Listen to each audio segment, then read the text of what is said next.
Quick warning.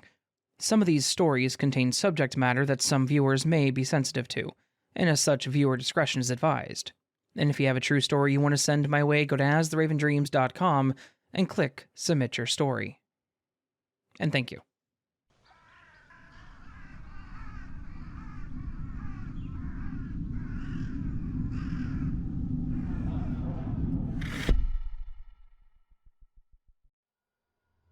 First, I must give some backstory. When I was younger, I worked for my lake community during the summer season for as long as I remember. The jobs ranged from dishwasher, maintenance worker, and boat tender. My last job and the longest one was beach security. The lake had a small beach with a building that had a game room, a deck overlooking the beach, a restaurant, a small motel, and a lobby for guests of the hotel and restaurant. I was assigned to check in guests of the beach and make sure they were members in good standing who paid their community dues, and also to enforce the rules beset on the whole area. I would get a lot of flack from this job from Karens, crusty teens, and other idiots who were up for the summer. It came with all the drama that you would see on a CW teen drama show. The story took place during the summer and fall of 2011. I graduated college and I promised myself that this would be the last year that I would work for the community. I was tired of the drama and ready to find a real job. To bank more money this year, I also took the position of doing night duty as beach security.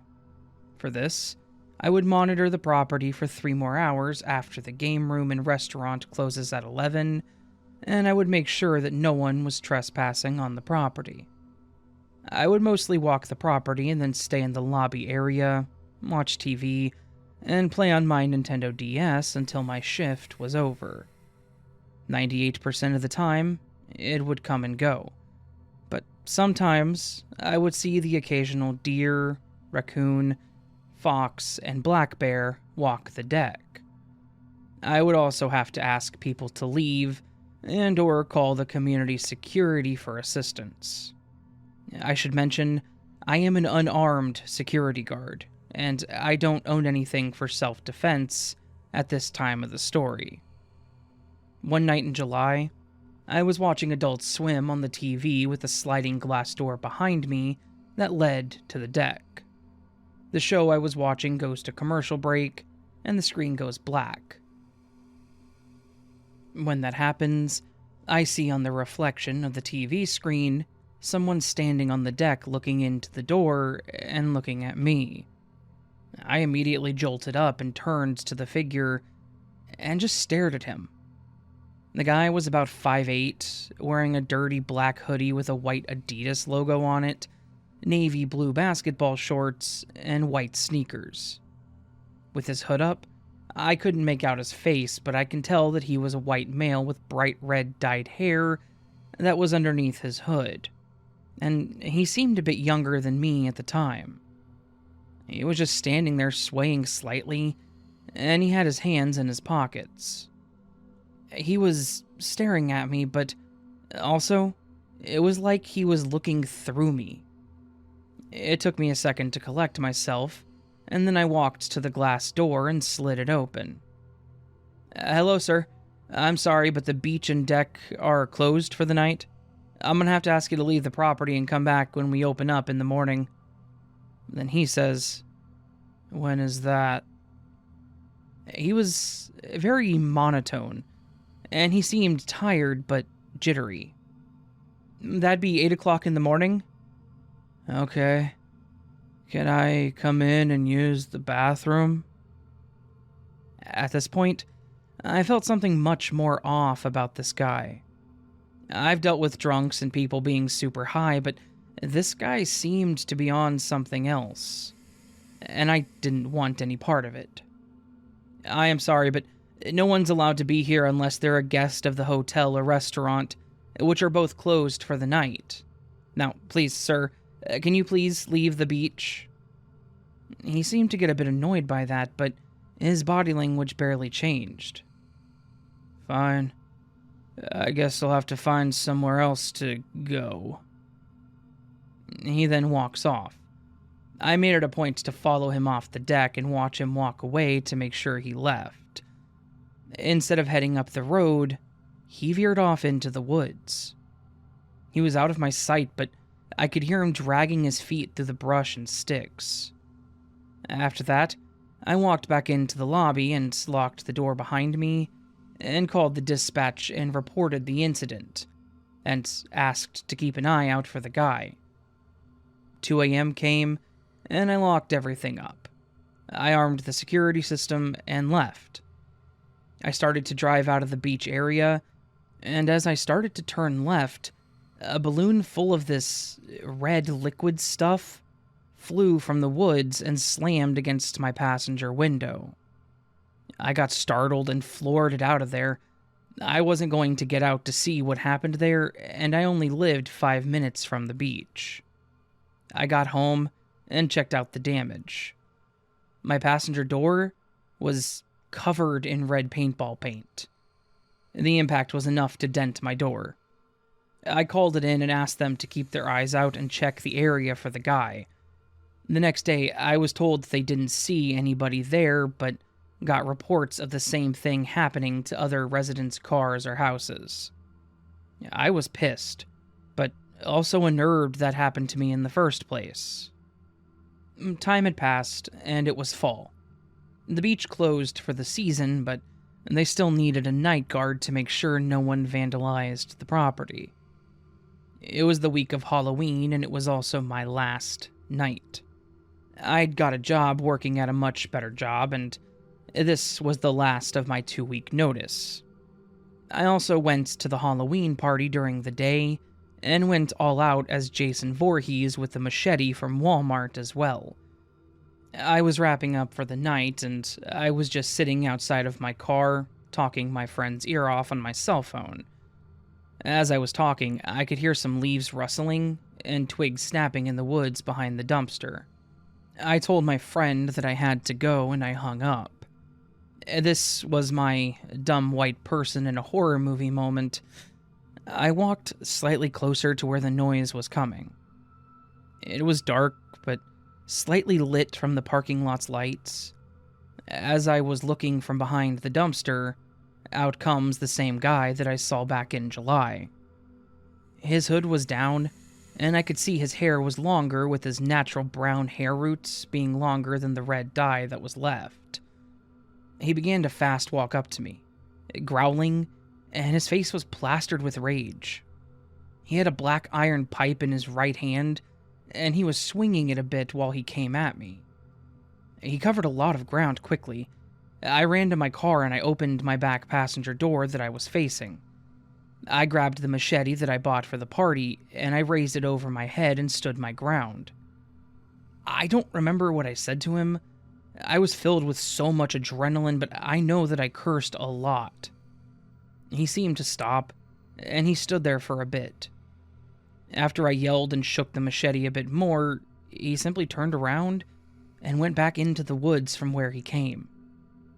As soon as he cleared the dumpster, I got the hell out of there. I was going way too fast for the windy roads that my community had. I called not only security, but the police as well. By the time they got there, he was nowhere to be seen again.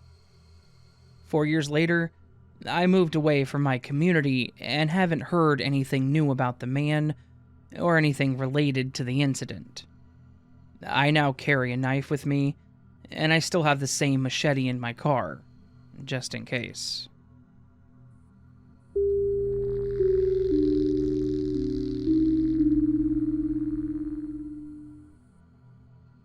Okay, so I've never really posted on here, but I need to write this. I genuinely want to know if anyone's ever had a similar experience to mine or not. I have been starting to have dreams. Very vivid ones. They don't happen all at once, but there's a feeling when it's connected, so sometimes these dreams would be spread out. For instance, I had multiple dreams regarding this one family that took place in the past. From what I understand, this man was enlisted in some army. He had a wife and 2 children, a daughter and a younger son. He heard from somewhere that the war was going to be over soon, so he went ahead and bought some land that had gone down in value due to it being close to a war zone. He ended up having a big 2-story house built there with white paint and green trim with matching shingles. It looked like the properties were acres wide, so I don't think he was worried. And it was fenced in with metal gates as well around the perimeter. In my first dream about this place, I saw myself as a child. I had this own sense of understanding. I was just a spirit roaming through. I saw a young man with blonde hair and brown eyes. He was giving his wife a tour of the house while his kids were already out exploring. He had a recliner for him, although it was implied later that she used it when he was gone, and he also had a sofa for them as well as a big boxed TV, and in the kitchen he had an open area around the sink, so she could see the TV too. While they were doing that, I did more exploring and I bumped into their children. The son was enjoying a flick in the movie room and the daughter was reading books in her personal library. Apparently the dad had those put in just for them, because he knew that they loved those things and he was never around enough. However, when I started to try and stare at what she was reading, she noticed me and could actually see me. She was talking with me, although I honestly don't remember the conversation, but I understood she was a great kid and very bright too, with hair and eyes just like her dad. I waved goodbye and wandered off to the rest of the house. I look into the bathroom. It had dark green paint and checkered tiles, but the lights went dim and started to flicker. When that happened, the tiles started to levitate and spread apart, while everything around me turned to black. I ended up having this extremely uneasy feeling. The intensity of this dream made me want to write it down so I didn't forget it, because in the back of my head, I felt that it was important. In my second dream, I'm now right outside the property by the gate. It's all rusted, the house's shingles were falling, and the paint was peeling. I still saw myself like how I did the first time, and when I look up to my left, I see this old man crying and screaming. He screamed, saying things like, "You demons, give me my family back." He would get tired from the screaming, and I genuinely felt the desperation in his voice. I tried to figure out where he was looking while yelling, and I see that girl from the last dream. She was looking out the faded window and smiled. When I looked, I could feel that that wasn't her at all. I looked at the man, and when I was running out of tears, I noticed that he was able to see me. He said, "I guess you saw that, huh?" I remember grabbing his arm and looking at him to tell him that his family is no longer there, and then I woke up in tears.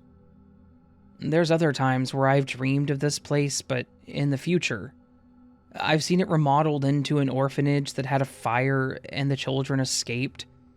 However, in that dream, I saw it through the perspective of an orphan girl. Apparently, demons came out from the fire and chased the children down, but she managed to run far away from the property to where they couldn't reach her. At least that's what the dream implied.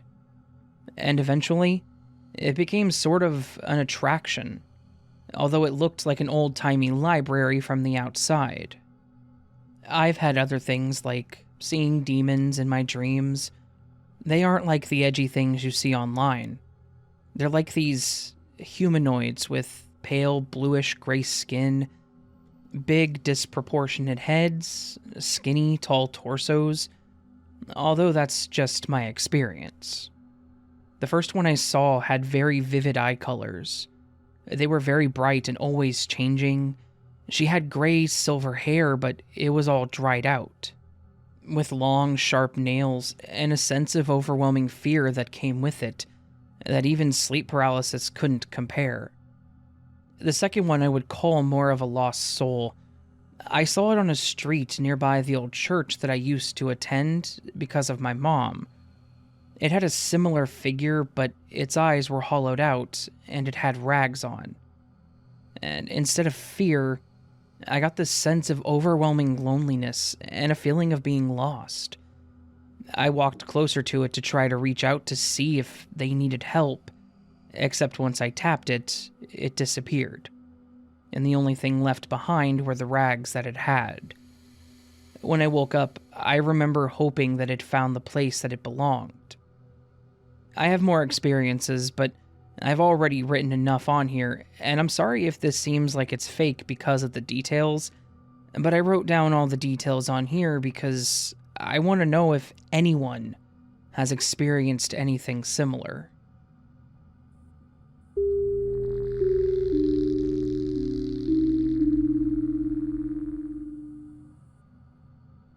I decided to share my story here. I've always been spiritual, and all my life I've seen or heard things, but this story is about my son, mainly. When my son was age 3, we moved to a new flat, and about a year after being there, I would have a feeling that my son was behind me, and he wouldn't be. Then, out of the corner of my eye, I would see what looked like my son, and go to talk to him, and he wasn't there, but was in his room playing. This happened every now and again, and I never thought too much about it. But when my son was 6, I would hear him not just playing toys with himself, but asking questions and answering someone. One time he was having a full-blown conversation in the bathroom whilst brushing his teeth. So I said to him, "Who are you talking to?" And he said Tommy. So I asked him who Tommy was, and he said, "It's my friend, Mummy." I say, "Okay, so what does he look like?" He answers, "Just like me." So I thought, I wonder if this is who I've been seeing on and off for a few years. So I said, "Is Tommy a ghost?" He looked horrified and said no. So I spoke to my mum about it, and she said, well, he would think of a ghost being scary. Ask him if Tommy is a spirit. I thought, well, he won't know what that means, but I'll try. So, one afternoon, I said to him, "Is Tommy a spirit?" And his mouth dropped open and he said, "How did you know that, Mummy?" I didn't want to say too much as I didn't want to put ideas in his head, so I said, "I'm just guessing. How do you know he is?"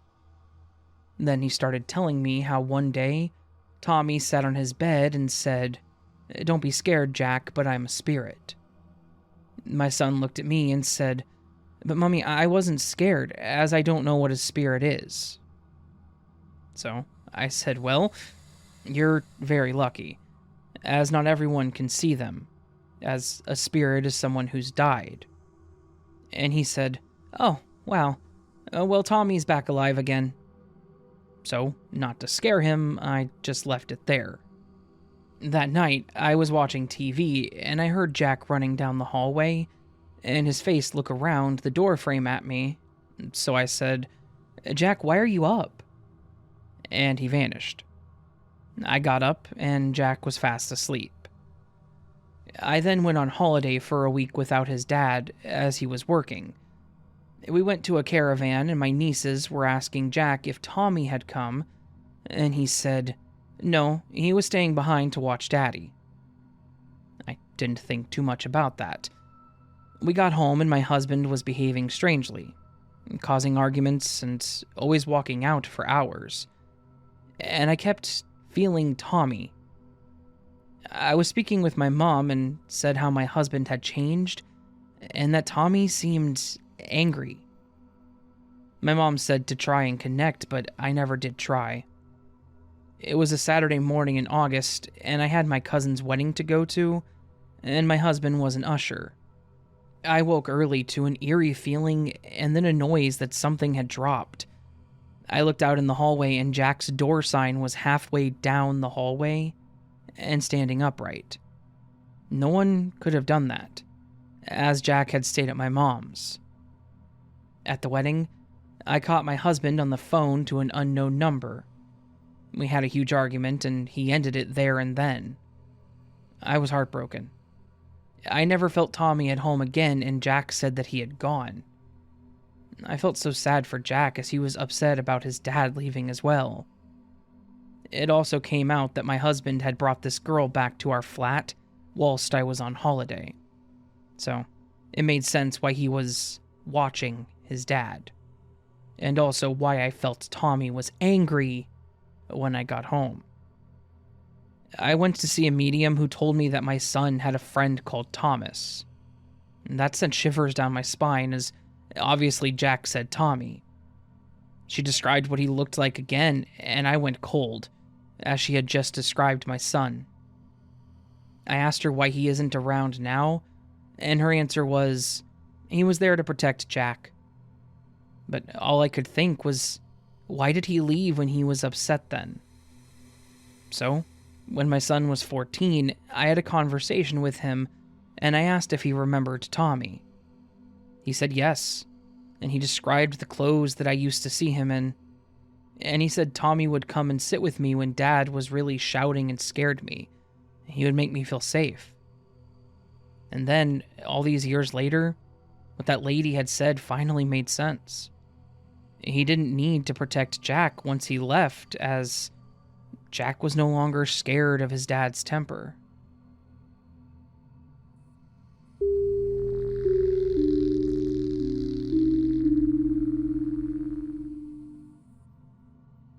This happened about 6 or 7 years ago, on a summer night. I was at my friend's house one night, and there were 3 of us. We decided that we wanted to go ding-dong ditching at around 11:30 or so. The neighborhood that we lived in is very dark at night, as there are no streetlights, only torches on street corners that are there so cars don't drive off the road. My friends and I have gone ding-dong ditching a few times, so we knew that we should relieve our bladders before heading off. We were already outside at this point, so we just relieved ourselves in the bushes. One of the friends that I had already finished, so we stood towards the end of the driveway talking, while the other friend was closer to the house still. While we talked, I faced out towards the street while my friend faced me. As we talked, I saw a tall, pure black figure running up the sidewalk across the street. It took me a second to process what I was seeing, but when I did, I must have shown an expression of shock because the friend I was talking to started running for the house right as I did. I saw the thing, and my friend said that he heard it running. The other friend near the house just ran inside because we did and was in denial about everything.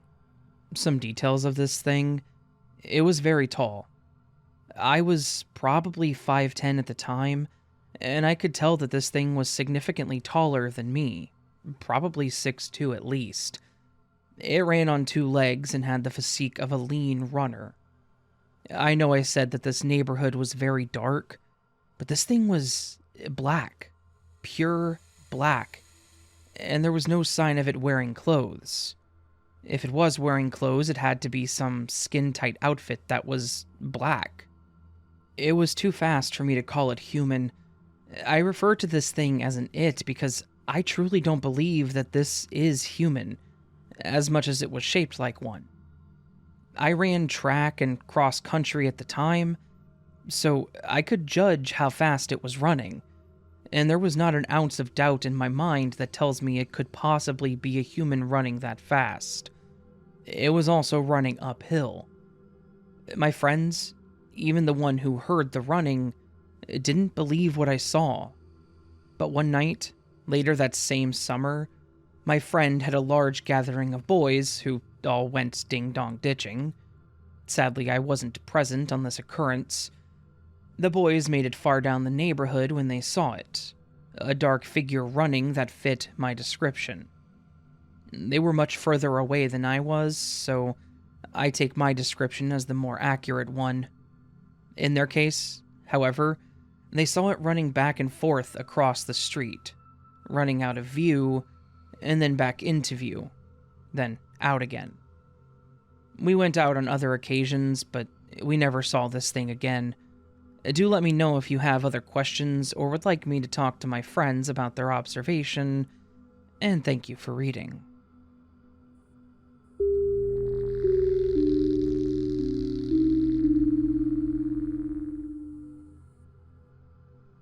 Quick point before I start. This story isn't really on the scary side that much.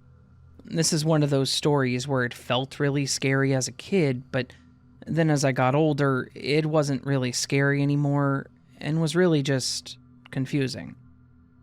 Anyways, this happened when I was about 8 to 9 years old. I was a really easily scared and timid child.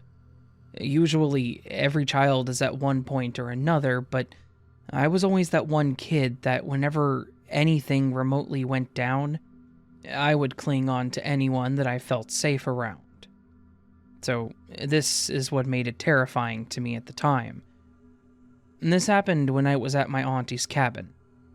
I'm from Canada, and her cabin was about a 20-minute drive away from the main national park in the southern part of the province that I live in. There are other properties in the area, but they're pretty spread out. And that, coupled with the fact that this cabin is completely off the grid, it makes you feel like you're really in the woods and away from any towns or cities, if that makes sense. It was late spring, early summer, so everything was becoming green and lush. Despite my timid personality, I loved exploring through nature and forests. It was me and my 2 cousins, and they're the ones that I'm most close with outside my immediate family, and we loved exploring together whenever we got the opportunity. All of us and our families were spending the night there, and we spent all day playing on the huge property and climbing on the small rock wall near the cabin. We were having a blast. And when the sun started to settle in the evening, we were wanting to explore into the actual dense forest behind the cabin. There were 2 crudely made paths that went through the woods that almost surrounded the cabin. One was on the shorter side and went west. The other was a little more properly made and went east toward the rock wall that I mentioned earlier. We decided that, after dinner, we would go on the east path just for fun. Both of my cousins were 2 and 4 years older than me, and I looked up to them because they were so much more braver than I was. So, after dinner, we told our parents our plans and they said it was fine and to not go too far.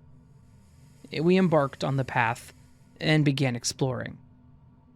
After maybe 5 to 10 minutes, we started venturing slowly off the main path and went further into the dense forest. At this point, the sun was going down, and it was at that point where there was just enough light left to see where you were, but dark enough to need a flashlight. We kept going and stopped at this giant log from a tree that had fallen over and had moss growing all over it. We thought it was cool and stopped to check it out. I remember the exact moment that this happened. All 3 of us had stopped walking. We were all looking at the log and moss and talking about it. Then we all paused in unison. Nothing happened initially, but all of a sudden this noise broke the silence. It sounded like the mixture of a ton of sticks and twigs snapping and leaves crunching, like as if there was a giant footstep. It was so loud and sudden. In that moment, my heart stopped. It was too dark to really make out anything in fine detail, but I could clearly see that there was nothing in our immediate area. Nothing moved at all, and it's what made all of us look at each other in complete shock and at a loss of what to do. What scared us really was not seeing whatever made that sound. It didn't sound like something that nature could have just made on its own. It had to have come from an animal or a person, The sound came from a very short distance away, so it couldn't have been one of us. Regardless of whatever made that sound, we screamed loudly, and we ran back the way we came. We got back, out of breath, and decided not to mention to anyone what had happened. It scared me so badly at the time, but as I look back on it nearly 10 years later, I still can't put my finger on it. My best guess was that maybe it was a harmless animal who got spooked and made the noise, but nothing ever came about it. So we've largely forgotten about it. But my God, at the time, we were scared more than we ever had been in our lives.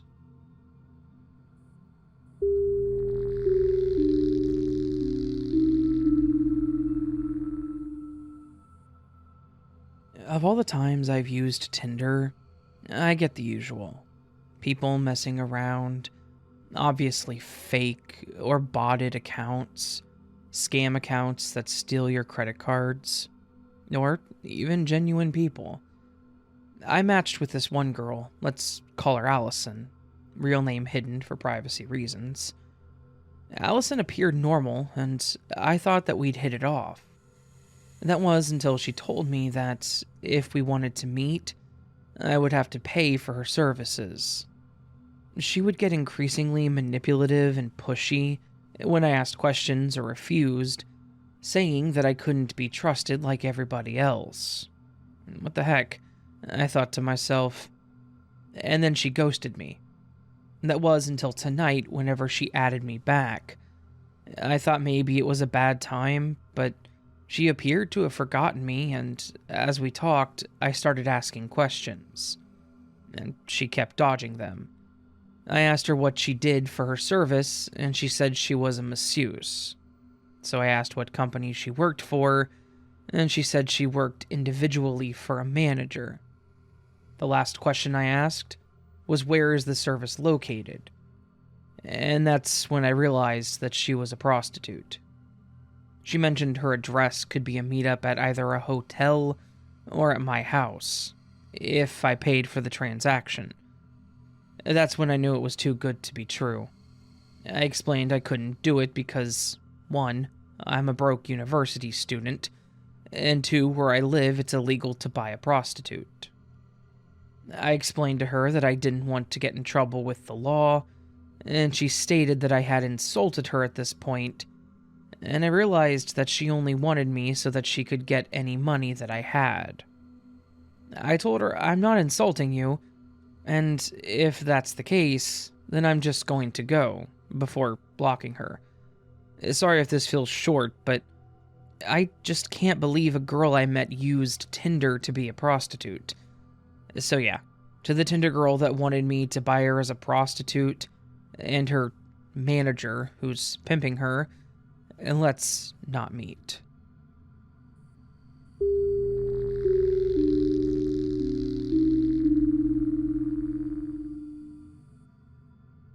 After leaving my mom's house and moving from place to place with my dad for a couple of years, we eventually moved into our very own home. We'd been living with his new girlfriend, but that had broken down and we ended up sofa surfing for a while. So it felt really good to be settled into our own home. And my friends from secondary school lived close by. I had my own bedroom and things were just easier. As I was getting older and more independent at this time, I'd often be in the house alone.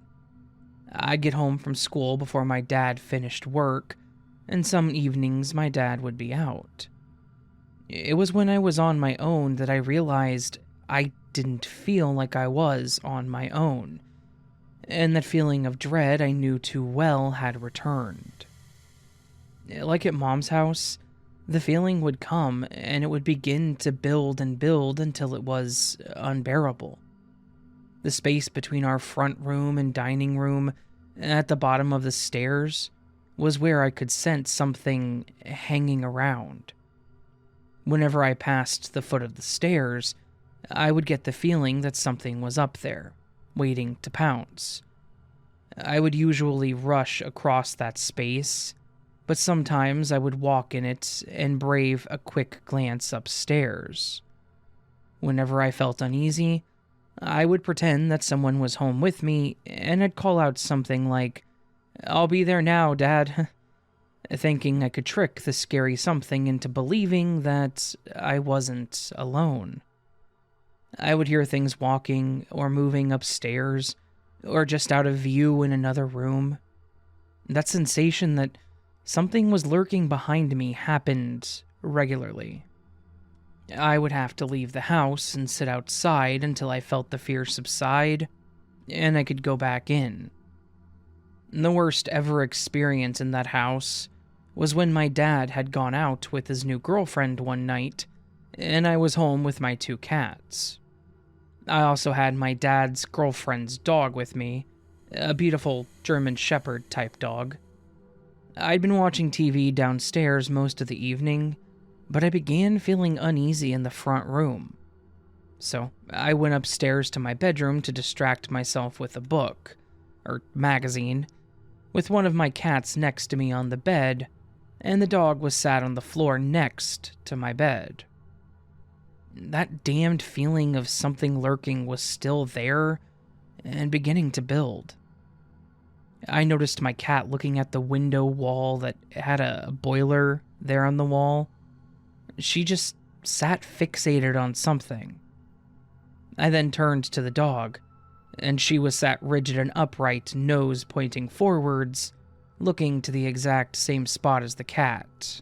And my heart sank.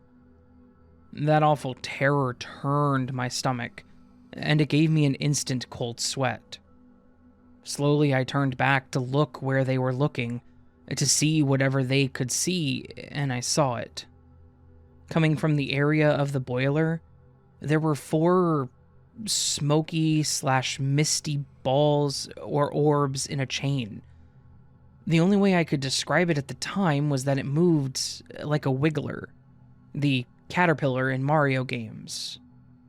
They were not joined together, but were moving together, away from the wall in midair, near where that boiler was. Now, this was not smoke. It was not something to do with the boiler. It was something else, but what?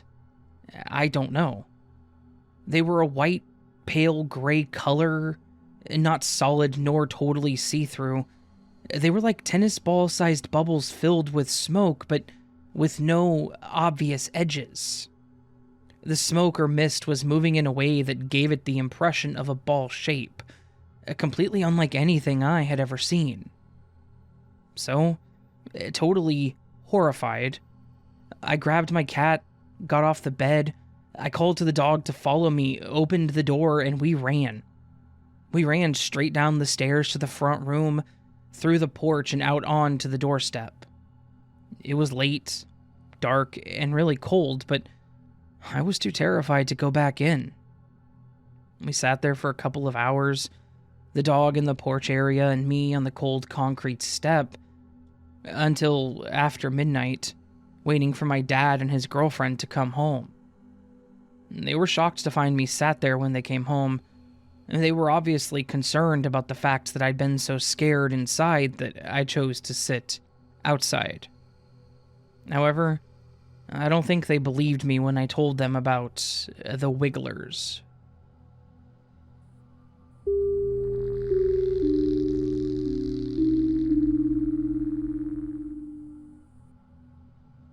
I figured I would share some of my personal experiences. I wouldn't say these are the most exciting stories out there, but I hope that someone enjoys reading them. For as long as I can remember, there have been weird things happening around my house, but nothing nearly as malicious as this, aside from one other time. I have 2 others that involve this occurrence, so I'll tell you about those, almost like a mini-series, if you find them interesting, of course.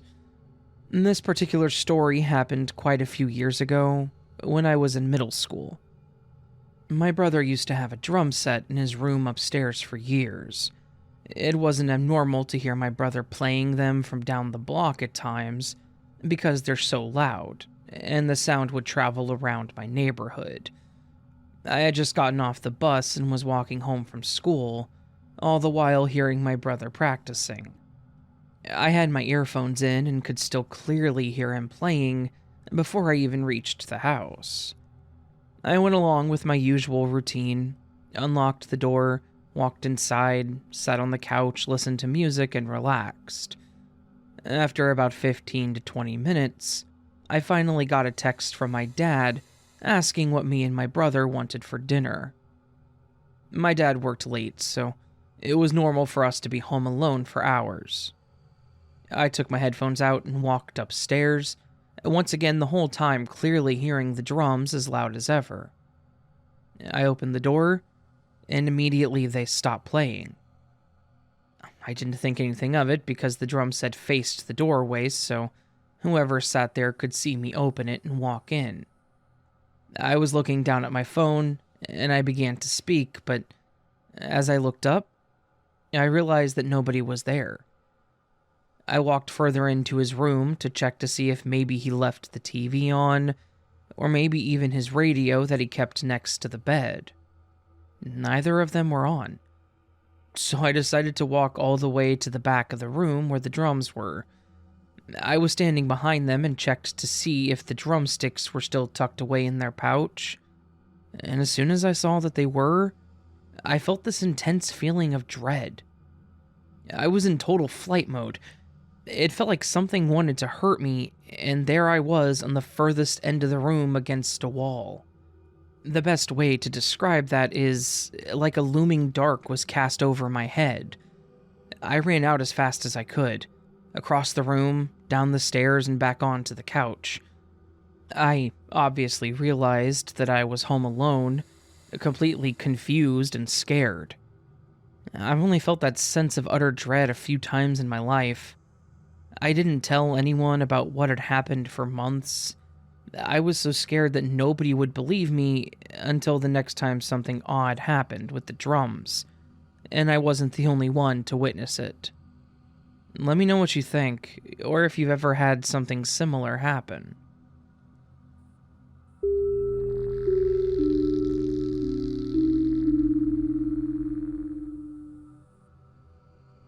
This incident took place about 2 months ago.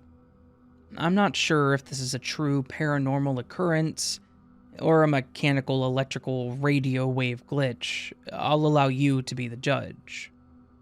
I work for a small medical clinic in Northern California. It's not uncommon for me to reach the clinic before my other coworkers and open the clinic for my coworkers that will be arriving after me. Our clinic has instituted the use of walkie-talkies so that we can keep a tab on each other's whereabouts in case there may be a need for help with a patient or to alert staff when a patient has arrived for their appointment.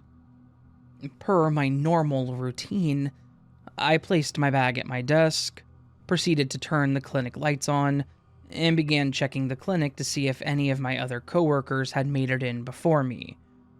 After checking the back offices and making my way to the front offices, it was clear that I was the first and only person in the office. I made my way to the front office to grab my walkie-talkie for the day. I turned it on, and as usual, there was nothing but silence on the other end. Just nothing, as I expected.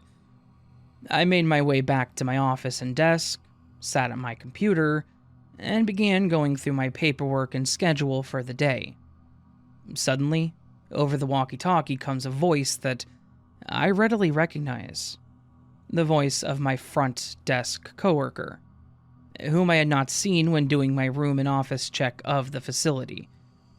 Over the now crackling static and increased volume from the previously silent walkie-talkie, I hear the recognizable voice of my coworker saying, "Hello? Where are you?" After which the walkie-talkie turns to silent once more. I'm startled now and thinking to myself, how the hell did I miss hearing someone come through the now only unlocked door in the facility, the door in which my office sits next to? I grabbed the walkie-talkie and held down the response button and said, I'm in my office. When did you get in? There was no response back, just silence. I sat and waited for my coworker to poke her head in the office, but nothing. I shouted out, "Hello?" Nothing. No sound or movement or noise in the quiet office. No footsteps. No rustling or shuffling of feet, just absolute quiet. I got up and made my way through the clinic thinking someone was trying to prank me by pulling a scare on me. And once again, after checking all the rooms, front and back offices, there was nothing or no one there. Just me. Dumbfounded, I made my way back to the office.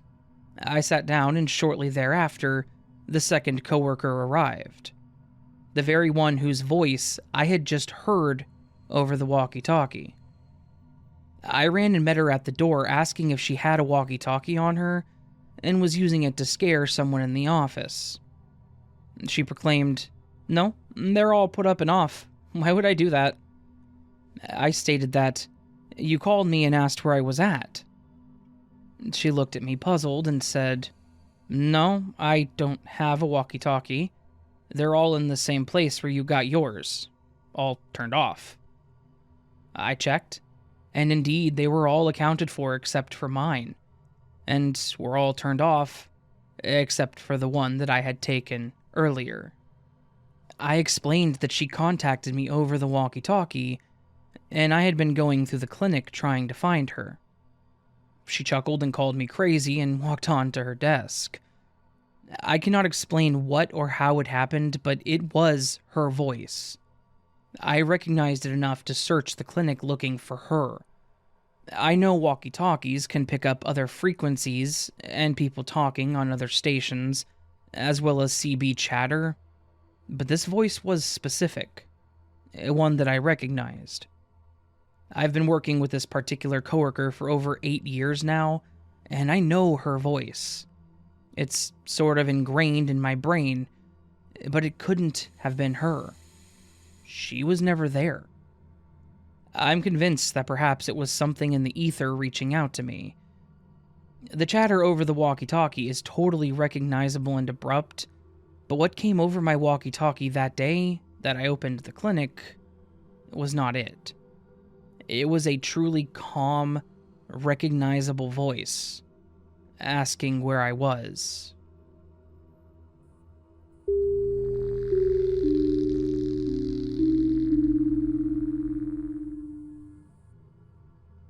This was 30 years ago. I will never forget this.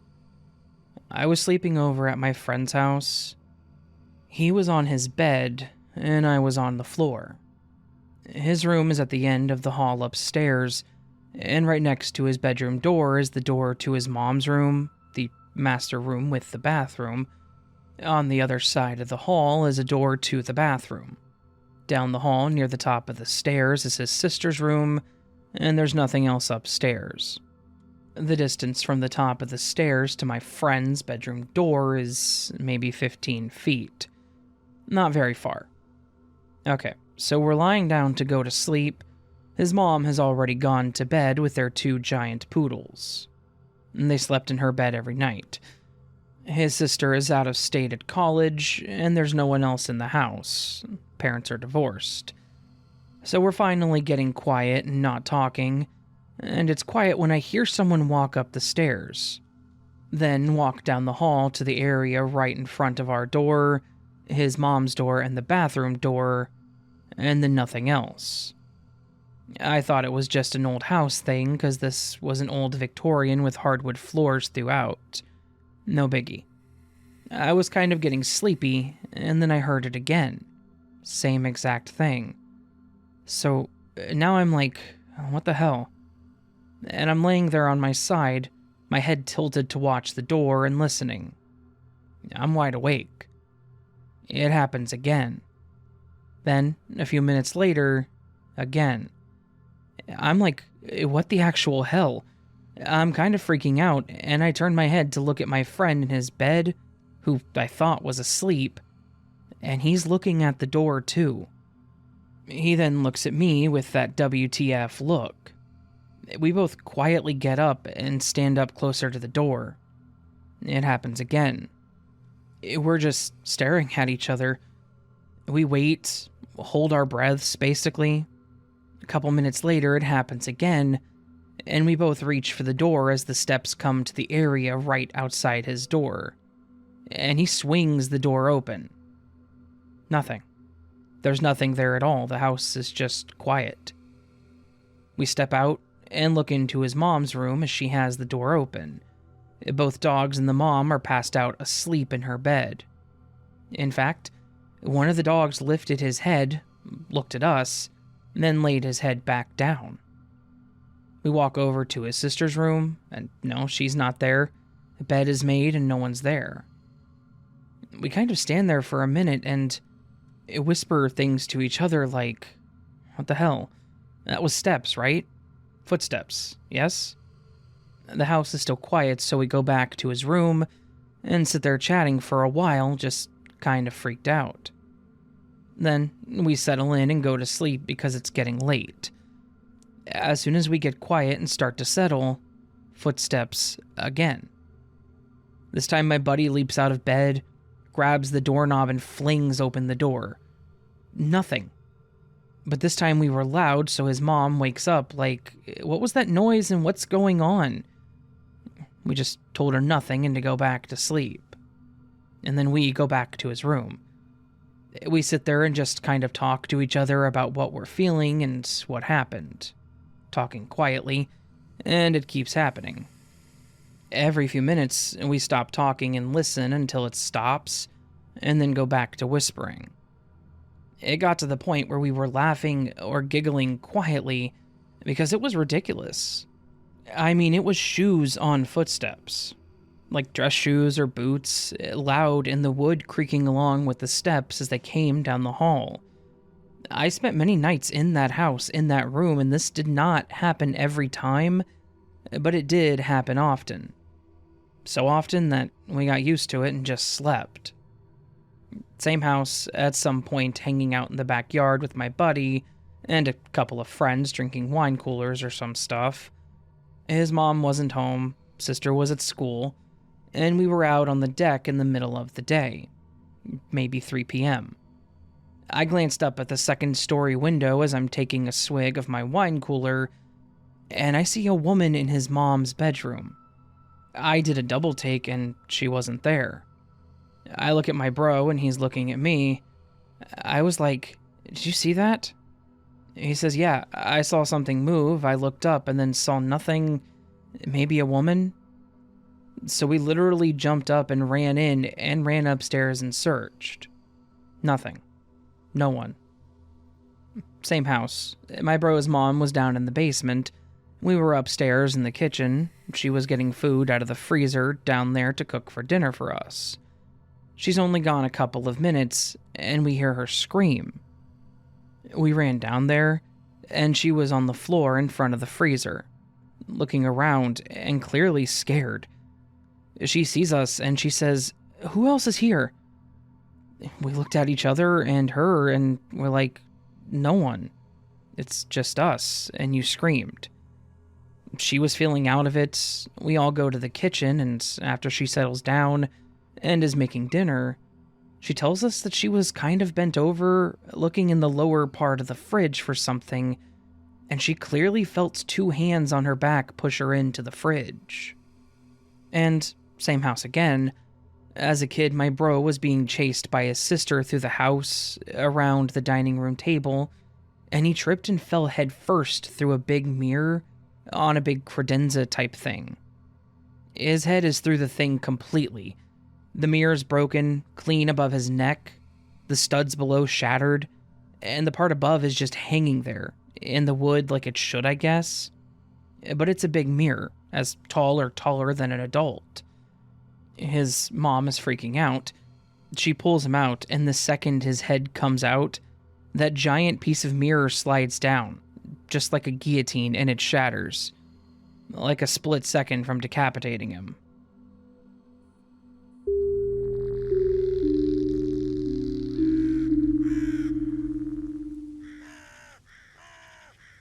So there you have it, my beautiful friends.